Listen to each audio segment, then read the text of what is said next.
Hey everyone, and welcome to this video. Today we're going to be unboxing and reviewing Reika and Anzu. This is by Toyseiiki, and this is a 1/6 scale seamless action figure. This is a set. They're sold separately, but I bought the set. I had pre-ordered the set, and this is from the anime movie that came out, I guess, in 2016 called Gantz O.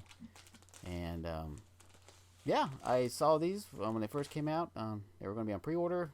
I had picked up the statues you see in the very top left of the video of Reika and Anzu. Those are just, I did a video on those. I'll put a link in the description below if you want to see those video reviews I've done and unboxing. But here we see Reika, and the box art is not too bad. It's kind of reflecting the actual movie, this anime, this manga. And let's take a quick look at the, open this up. And I like this box. It's got the magnetic closure, so that's hits the reason why they had these in shrink wrap, plastic wrap. And you can see these are seamless action figures, and the bodies are by TBLeague, or better known as Phicen. They were formerly known as Phicen. And these are figures that are anatomically correct. They have a silicone, medical grade silicone skin, so it feels almost like real skin. They've got stainless steel armatures in there, so you can do these poses with these figures. I think there's like 20 plus points of articulation on these. And here's the instructions that TBLeague includes. So this looks like this was actually two companies produced this, Toyseiiki, and they're using TBLeague bodies on this figure. So very nice. I'm glad they ended up using the TBLeague figures. As you can see, I do have a lot of these figures in my collection. These type of the Phicen or the TBLeague figures, and you can see it's got some good hand poses for Reika. This is probably the pistol grip or hold her gun, and it's got a right and left, and so yeah, it's not too bad. There's you can see this is just spread fingers here, and you can see they're made of kind of like a rubber, hard rubber basically. So you can just heat them up with a blow dryer to pop those back on and off on the armature on the figure itself. And we'll get a close look at her neckband. I'm not sure what this is called, but this goes around her neck. Get some close detail, and you can see the detail on this is really nicely done. Almost like a real chrome there. And there's her wrists, her cuffs. And take a quick look at the head sculpt. Nicely well protected in plastic here, and little bubble wrap.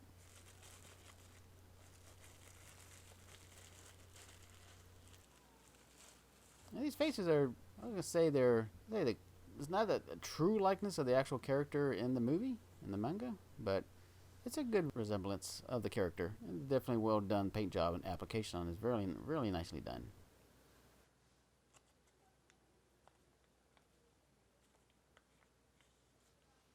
There we go. Get her out of that suffocating plastic there.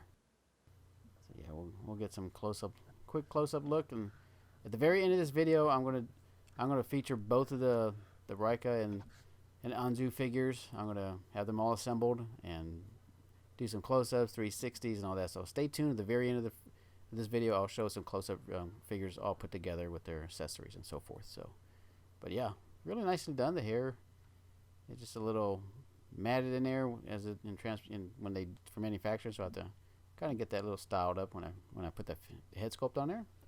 But you can see there's another layer here, and here is this actually holds the big gun right there. You see down to the right in the foam. So this is actually, it's bendable. So I mean you can actually bend it in different shapes. So that actually goes on the stand. It's almost like a metal. It feels metal, pretty nice and sturdy. This, on the other hand, is not metal. This is her sword, nicely detailed in plastic and painted to look like pretty much the sword that she used in the manga. So it's nice that she included the sword. This is kind of what she's kind of known for in there, but she has different type of weapons. But yeah. Yeah, nicely done. Really nicely done.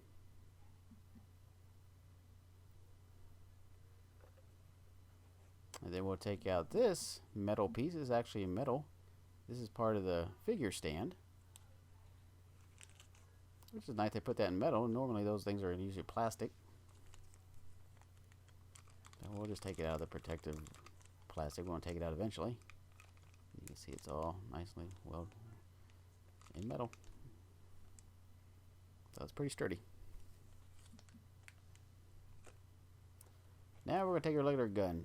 And these guns, it's kind of unique about these. These actually don't shoot like traditional like projectiles or anything like that in the movie. They're kind of like gravity guns that do some major damage in the movie, in the manga. So these are really just overpowered weapons.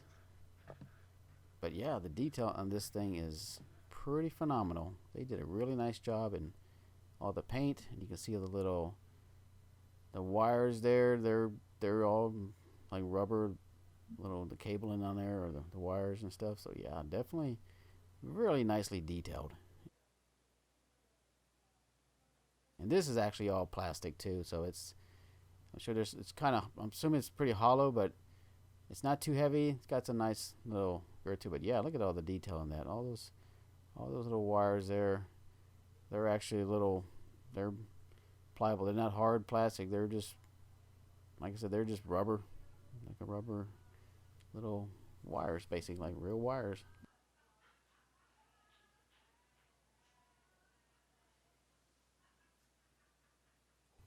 And look at the back again. Look at the top. Yeah, really, the paint and everything is good. Looks good.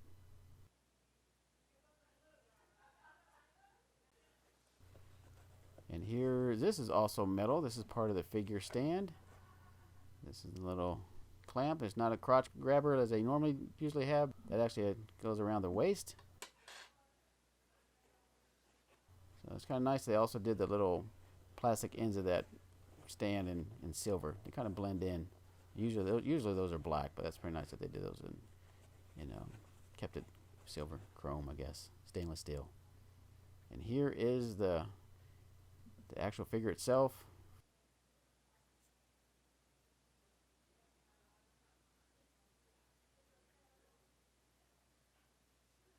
Everything is really nicely done. Even just I mean, it's normally in the movie, some people get mixed feelings about this fantasy pinup. Usually in the movie, it's a full uniform. I mean, it's the exact same uniform. It's just there's no bare skin in the movie. So this is just kind of like the artist, the writer of this manga.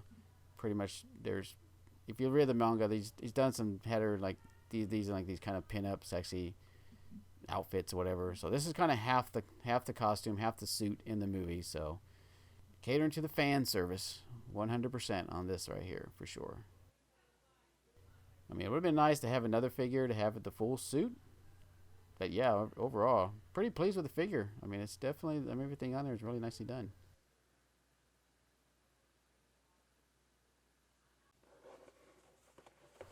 And there was one more layer, almost forgot to, which I shouldn't say forgot. Say, okay, it's the stand, the actual base. So let's get to this base and see where we're gonna put that there. So let's just take this out. And this base is all plastic, so it's pretty light.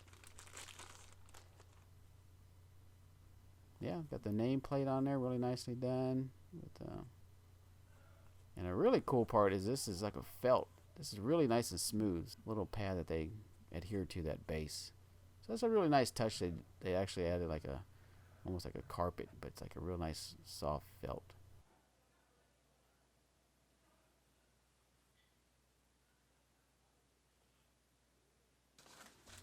Alright, now let's open up Anzu, the other figure. So let's just take off this shrink wrap off this box. Not take too long to open this up.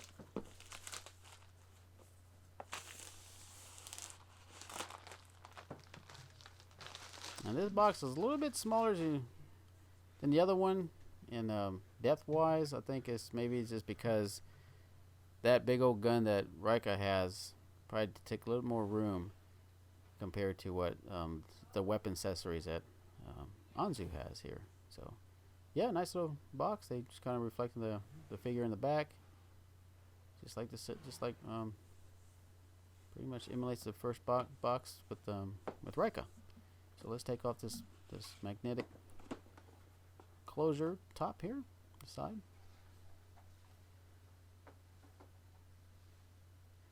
And since we've already seen the TBLeague instructions, we'll just kind of show it, it's there included, and we'll just bypass that and we won't go through all that again. And let's just take off this styrofoam, little foam protective padding on the top there. You can kind of see the figure. It's kind of laid out. She actually has 2 less hand poses than Reika does, and reason I think being is the other 2 poses were for the sword. Since Anzu has 2 guns, you can use the second pair of hands with the guns. And like I said, she does have the neck band and the cuffs, same as Reika does, and the same pretty similar hands poses as Reika, but like I said, 2 less because she doesn't not hold the sword. And let's take a look at her small pistol, her small gun. Yeah, this is pretty well detailed, just like Reika's big old gun. Let's just get it up here and let's try to get this into focus so you can kind of see all the detail there. And come on, here we go. Get a little bit better focus there. Yeah, the paint application on this is remarkably done. Really nicely done, for sure. And just to sculpt everything about this little weapon is definitely nicely done. And even got the little, the back little, almost like I don't want to say an LED little screen back there.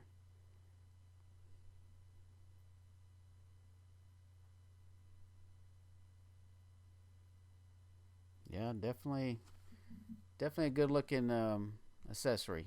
They just not spare any detail on that, for sure. So yeah, they got everything captured on there. Yeah, good looking gun there.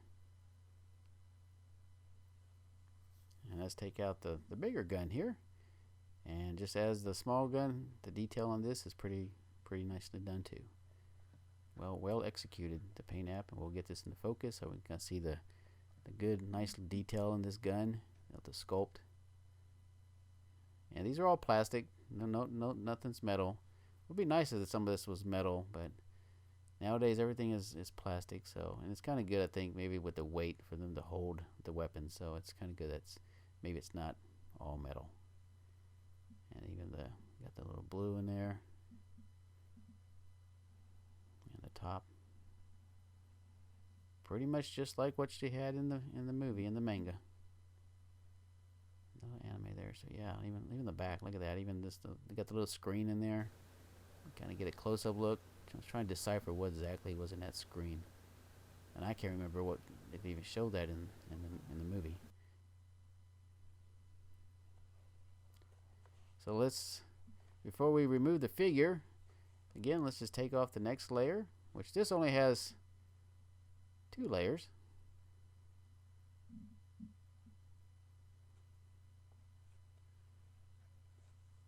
And this actually has the base and then also the metal stand. It's just like Reika right there. So there it is. So no need to look at that again. And this is pretty much similar to Reika's base. Again, you got that nice soft felt on the top. That's pretty neat. I really like how they did that. That was kind of nice. That was a pretty nice surprise to see that. And got her name on there. Yep, it's a base, so it's kind of nice. You can actually pose her in different poses, and then you can see all the areas where you can put that stand in. So you got the one in the middle and 2 on each side. We'll take a look at her head sculpt. Plastic bubble wrap there. And once, like all the head sculpts are usually in these little plastics like that. They went one step further with these head sculpts. They put it in that bubble wrap, which is kind of nice. They did that, and it's a pretty head sculpt. I mean, it's just very attractive. I mean, nothing. It's nothing going to be like a Hot Toys quality of sculpt, but it's still I don't say it's a decent likeness from in the movie. Not 100%, but you know it's the Anzu character. Very nicely done. The paint again. We'll show this figure at the very end. I'll put it all together, accessories and everything, and we get some close-up looks, and you get to see the figure all put together at the very end. So, but here is the actual body again, just like Reika's. A similar body they're using. I'm not exactly sure I don't know if this was a custom TBLeague body. This probably is. I mean, I don't know. I can't really tell what body they use.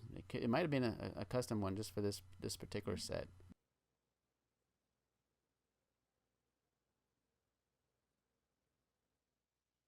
And coming up, the remainder of this video, we're going to show a 360 and some close-ups for the figure all put together with their accessories. Reika first, and then Anzu.